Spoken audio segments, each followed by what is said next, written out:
Right. ඊට පස්සේ ළමයි අපි යන 1987 ප්‍රශ්නට. ඒකෙන් කියන්නේ මොකද්ද රූපේ පෙන්වන ඇති පරිදි විශාලත්වයන් සහ දිශාවන් GB කියලා එකක් තියෙනවා. රයිට්. ඔය විදිහට දිශාවන් සෙට් එක තියෙනවා. මේ බර 9ම සම්ප්‍රයුක්තය මොකක්ද කියලා තමයි අහන්නේ.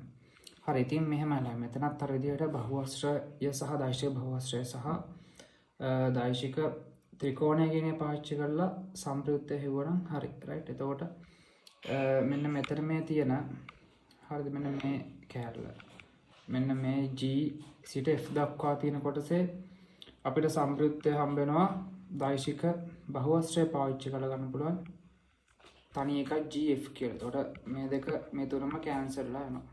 හරිනේ. ඊට පස්සේ ඉතුරු වෙනවා මෙන්න මේ උඩ කොටස. මෙන්න මේ ටික. right. එතකොට උතන්ට යනකන් ටික. මේක කියන්නේ අපිට මෙහෙම වෙනම ගන්න එක තමයි සුදුසු වෙන්නේ. right. එතකොට මෙතන G තියෙනවා මෙතන F තියෙනවා. එතකොට මෙතනින් මේ ඔක්කොම ඊතල ටික මෙහෙම එක පැත්තකට යන්නේ අනුපිළිවෙලින් ওই විදිහටනේ. එතකොට එතනත් අපිට දෛශික බහුවස්ත්‍රය පාවිච්චි කරන්න පුළුවන්. මෙතන තමයි ස්ටාර්ට් එක තියෙන්නේ. sorry මෙතන ස්ටාර්ට් එක තියෙන්නේ.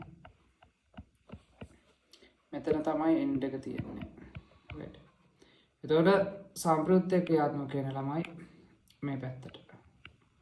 ওই පැත්තට ස්ටාර්ට් එක සිට එන්ඩ් එක දක්වා. එතකොට මුලින් මෙන්න මේ කොටසෙනුත් තිබ්බා ඒ පැත්තටම GF එකක්. right. දැන් මේකෙනුත් තියෙනවා.